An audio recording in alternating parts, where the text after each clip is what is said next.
everybody, welcome to my channel. My name is Sharon and this is a channel that is dedicated to all things related to narcissism. I've been married to a covert narcissist for almost 20 years.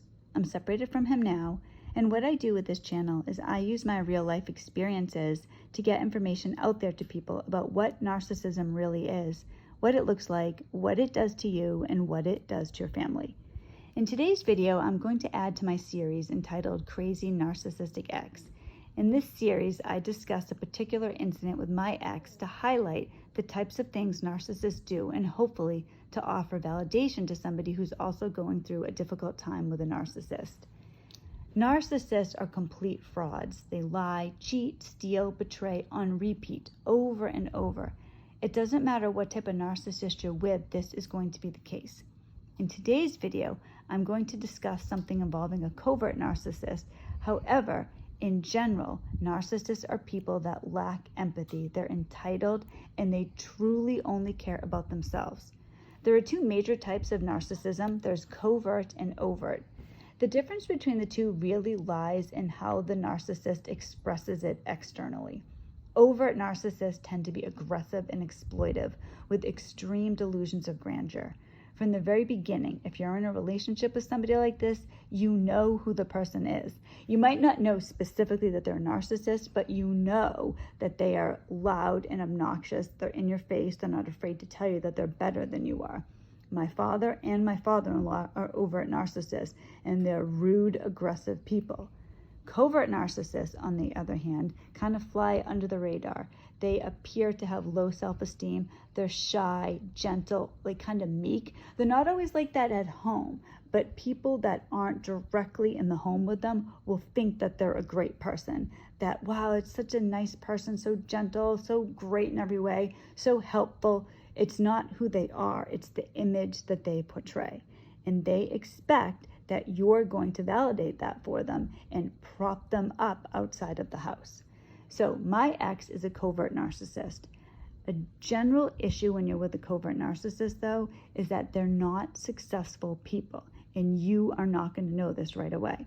When I got married to my ex, I believed, and this is true, I believed that he was in a successful career, that he was going to move forward, he was going to make a lot of money. I believed he owned his own home. He told me he owned his own home. I didn't know. I mean, technically he did. His father bought it for him. He told me that he did this himself. This was one of the things that really attracted me to him.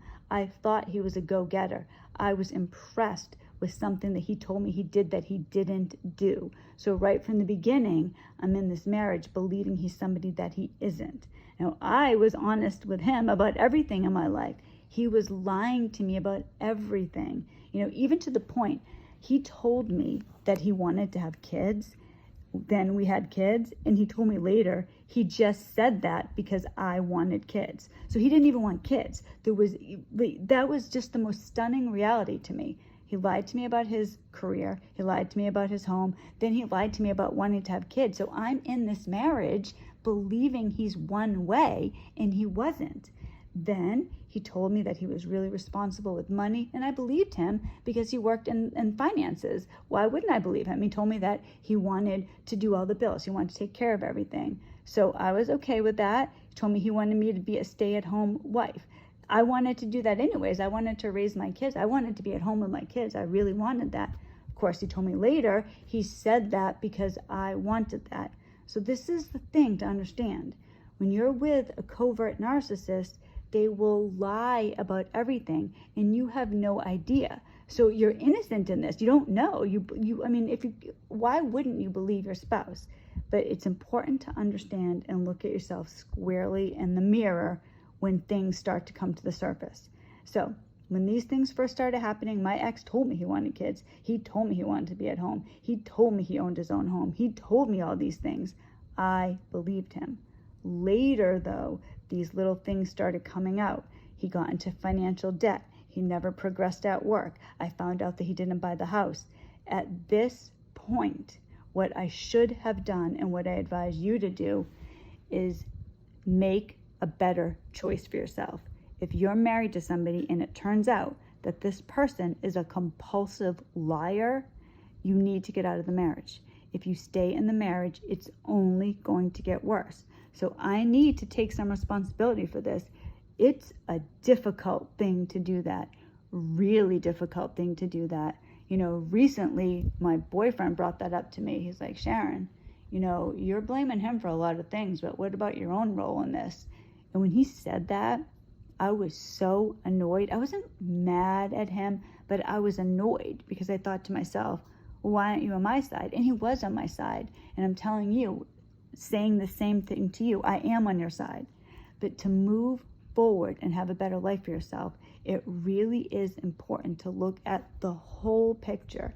You were lied to at the beginning, but once any lies started coming out that you found out about it, it's up to you to make a better choice for yourself. It's up to you to do that. If you want to give somebody a second chance, that's up to you.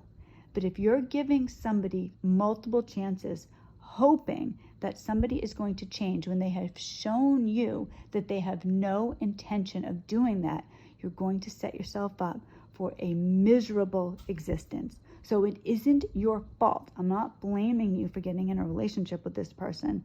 All I'm saying is that please take an honest look at yourself moving forward, because that's the only way you're going to be able to recover. What I was doing for a long time was just sitting here blaming my ex. How could he do this? Why would he do this? He hurt me. He hurt his kids. And that's true. He did. But I knew who he was after a time, and I still stayed because I was afraid.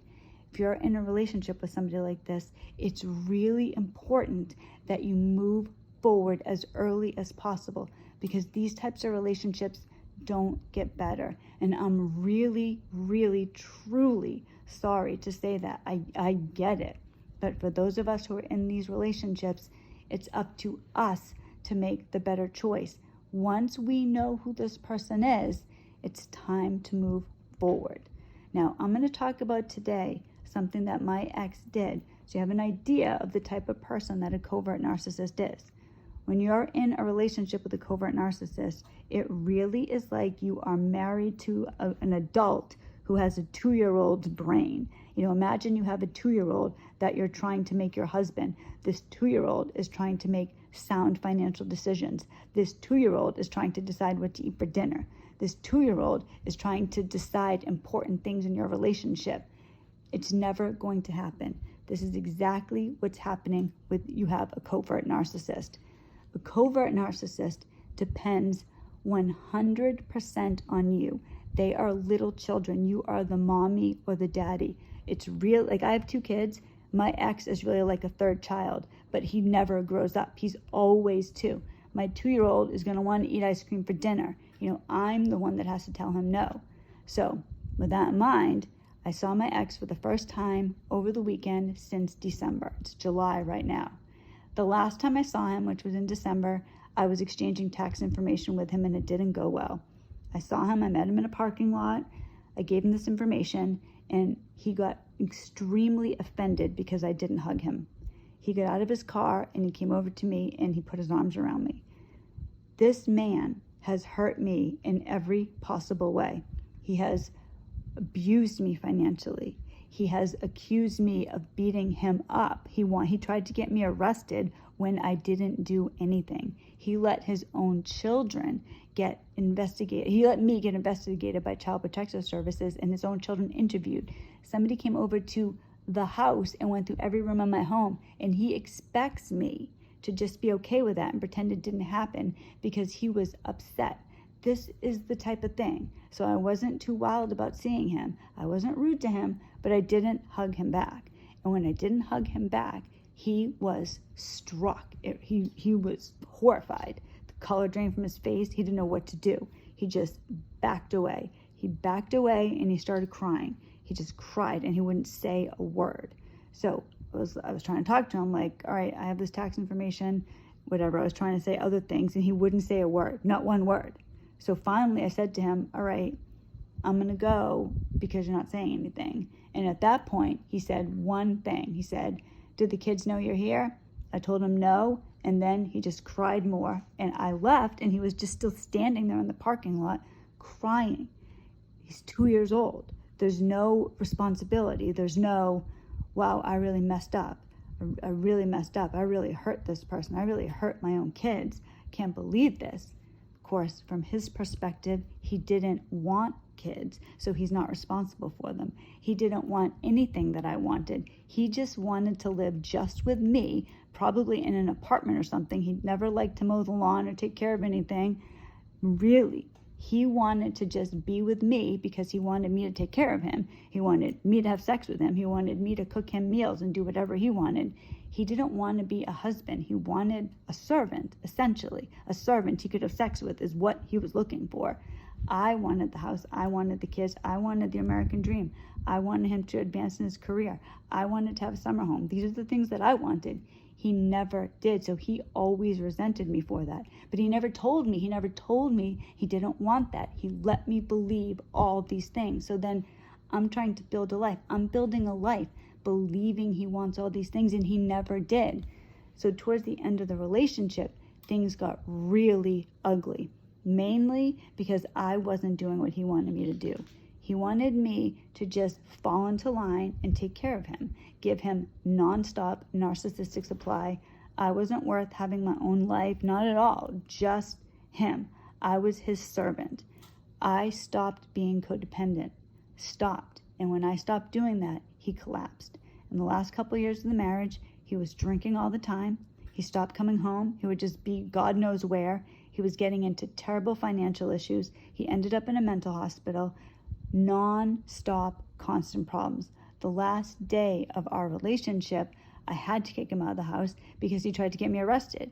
He banged his own head on the wall, blamed me, and wanted me carted out of my house for something I didn't do. And he did this right in front of his own kids, the kids that he never wanted. He did this right in front of them. He didn't care. It didn't matter. So when I saw him last weekend, keep all this in mind. This is all behind him. What he was concerned about seeing me was he wanted his bathing suit because he was invited to a pool party. Again, the 2-year-old mentality. He wants to go have fun. That's what he cares about. Some of you might know from some of my earlier videos that we have a dog who has cancer. So I told my ex I would bring the dog to him so he could see the dog one more time.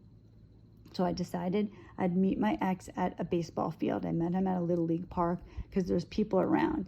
He intimidates me. He's a lot bigger than me. He's accused me of domestic violence before. He's tried to get me arrested. He's physically assaulted me before. I'm afraid of him. My kids are afraid of him. I don't want him at the house. So I told him I'd meet him at a park, which is better with the dog anyways. So I get to this park. I told him I'd meet him at 4 o'clock at this park. And as soon as I pull in, he was waiting and watching. I didn't even see him. All of a sudden I get this text. I see you. Where are you going to park? So I just parked the car and he came over. And I get out of the car. I have the dogs. I'm putting the harnesses on them. And he just is sitting in the car staring at me. So I'm standing there with the 2 dogs and I'm like kind of motioning him to get out of the car. So he gets out of the car and he just stands there. He doesn't say a word. So I said, okay, do you want to take the dog? So I took our female dog. He had the male dog. And I asked him if he wanted to just walk around the park a little bit. So walking around, and he's not really being kind to me. Now, I'm not expecting that this man is going to go out of his way to like kiss my butt or anything. But this same man tells me he wants to have a relationship with me. He wants to get back together with me. He misses his dog. He wants to be with the dog. He wants to move back into the house. He wants all this stuff. But he's not being very friendly. He's just staring at me. So then we're walking around and he starts complaining about the dog. Why is he going to the bathroom so much? Why does he keep stopping? And you know what I'm telling him? Well, because he has bladder cancer. You know, that's the symptom. Oh, all right. You know, and so he was getting annoyed when the dog went to the bathroom nonstop. But this is the same dog he claims to love and wants to see. It was hurting me. It was hurting me a lot. So then the dog got tired and he just sat down. So I was like, well, why don't you just stay here with the dog? I'm going to go back to the car and get some water. I brought water for him. So feeding the dog water. And then I just said to him, you know, it's hot. He's probably hot. And I have Bichon Frises. They have really thick fur. So I was like, why don't we go in the dugout and we can just sit in the dugout and we can talk and the dogs can rest.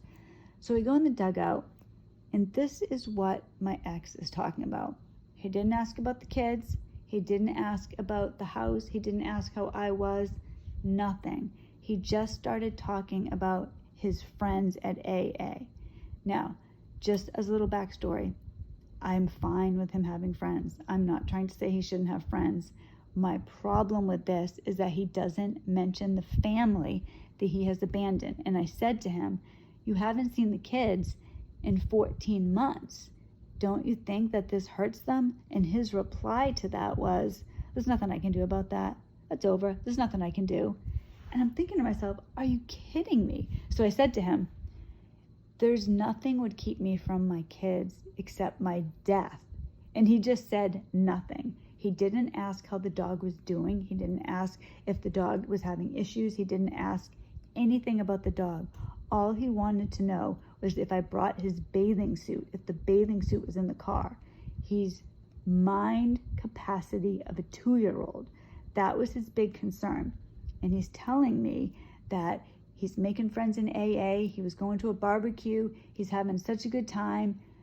And I'm sitting here thinking to myself, all right, you're concerned about all this, your fun at AA, but you have a wife and children that you're having nothing to do with. This is a covert narcissist. This is their attitude. When their mask is off, all they want to do is have fun. And the other thing about him too, like I mentioned earlier, if you have a 2-year-old, they're going to want to eat ice cream for dinner every night. As soon as I saw him get out of the car, I haven't seen him for about 7 months. He, I think, put on about 30 pounds. He's bloated. One of his legs has edema. It looked terrible. He had on shorts and these sandals, and his leg was just this, like a log. It was just one of his legs was horrible. He's not even taking care of himself. There's nothing. He's literally eating garbage, going to pool parties, talking about having fun, like he has no responsibilities at all. This is the covert narcissist.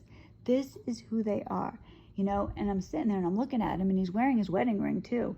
I know he's out telling people at work or other places that he's still married, that he has this wonderful life, that his kids are doing great. The covert narcissist has no responsibility to you at all. If you are with somebody like this, please heed my warning. They don't care, and it's up to you to make the decisions that are going to make your life better, your children's lives better. Please don't do what I did. I lived in denial for so long because I was afraid. I didn't know what to do on my own. I'd given up a career. I didn't know how I was going to make it. I had 2 kids. I didn't know how I was going to provide for them. But now, today, I'm trying to deal with an ex who is jerking me around at every turn, who doesn't care about anything. If his kids don't eat, he doesn't care. He told me to my face that there's nothing he can do about it. There's nothing he's going to do about it. The kids don't want to see him, then screw them. That's how they really look. That's how they look at everything. So I know this isn't good news if you're with somebody like this, but what you can do, there are things that you can do.